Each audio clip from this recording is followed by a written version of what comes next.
জান্নাত চায়, আমি গুনাহগার দোয়া করে দেই, দয়া করে সকলের জান্নাত তোমার নবীর সঙ্গে বরাদ্দ দাও। জোরে বলো আমিন। আল্লাহর নবী বলেন, উম্মত আমার সঙ্গে যদি তোমরা জান্নাতে থাকতে চাও তাহলে এতিমদেরকে ভালোবাসো, এতিমদের মাথায় হাত বোলাও, এতিমদের জন্য সহযোগিতা করো, তারপরে মিসকিনদের জন্য সহযোগিতা করো।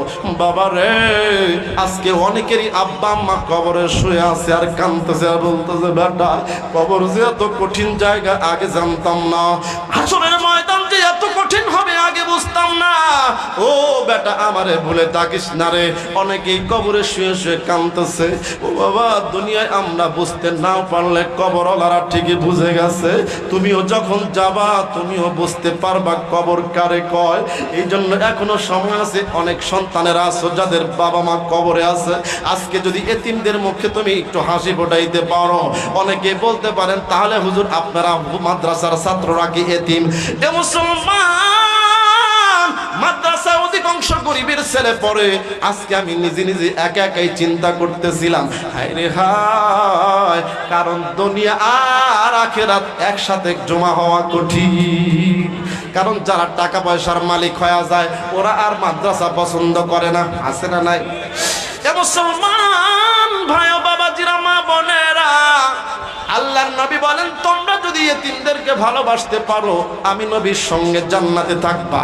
আলহামদুলিল্লাহ, আমাদের সমাজটারি জামিয়া ইসলামিয়া মাদ্রাসা, এইখানে অনেকগুলো এতিম আছে বাবা, যাদের থাকার কষ্ট, যাদের এখনো পর্যন্ত ভালো খাবারের ব্যবস্থা আমাদের করা কঠিন হয়ে যায়।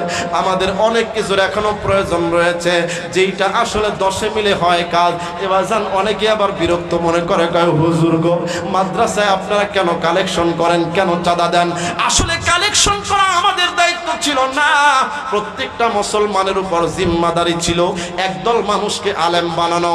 আল্লাহ পাক বলেন, ফালাউলা নাফারা মিন কুল্লি ফিরকাতিন মিনহুম তাইফাতুল লিয়াতাফাক্কাহু ফিদ্দিন। আল্লাহ বলে, কেন তোমাদের বড় জামাতের ভিতর থেকে ছোট একটি জামাত কেন মাদ্রাসায় যায় না, দিন শেখার জন্য যায় না? এ মুসলমান ভাই ও বাবাজিরা, আল্লাহর গোলামেরা, কিন্তু যখন আপনারা আমরা এই দায়িত্বটা ভুলে গেলাম, এদেশের একদল অতন্দ্র প্রহরী যারা দুনিয়ায়ও কাজে লাগে, আখিরাতেও মানুষের সুপারিশের জন্য যখন কাজে লাগবে, এই মানুষগুলো একদল মানুষকে, জাতির একদল সন্তানকে সুনাগরিক বানাতে চায়। সুবহানাল্লাহ। এই সুনাগরিক বানানোর জন্য এই কওমি মাদ্রাসা, এই কওমি মাদ্রাসা পৃথিবীতে কারো গোলামি করে না, একমাত্র গোলামি করে আল্লাহর আর আদর্শ মানে নবী মুহাম্মদুর রাসূলুল্লাহর। কথা কর ঠিক কিনা? বারবার প্রমাণিত হয়েছে, এদেশের যখনই কোনো ক্লান্তি লগ্ন এসেছে আমাদের মাদ্রাসার ছাত্ররা দাঁড়িয়ে গেছে। কথা কর ঠিক কিনা? ঠিক আছে, আমাদের আলেম সমাজ দাঁড়িয়ে গেছে। আমাদের এই 24 সালের কোন অভ্যুত্থানে আপনারা শুনলে অবাক হবেন, আমাদের এই কওমি মাদ্রাসায় পড়ুয়া যাদের কোনো এই সনদের সাথে, বৈষম্যের সাথে কোনো ছিল না, সম্পর্ক ছিল না, শুধুমাত্র দেশের জন্য, দেশের জনগণের জন্য, দেশের মানুষের প্রাণ রক্ষার জন্য আমাদের 73 জন আলেম শহীদ হয়েছে। সুবহানাল্লাহ। কোন আমরা শুধু কোরআন পড়ি, মোল্লা কি করি, এটাই করি না। আমরা দেশের ক্লান্তি লগ্নে দেশকে রক্ষা করার জন্য, জালেমদেরকে বিতাড়িত করার জন্য আমার আলেম ওলামা সম্প্রদায় মাঠে ময়দানে কাজ করে যায়। কথা বলে ঠিক না? রাগ করলেন মনে হয় এবার বাজান। এই জন্য আলেমদেরকে সহযোগিতা করতে হবে।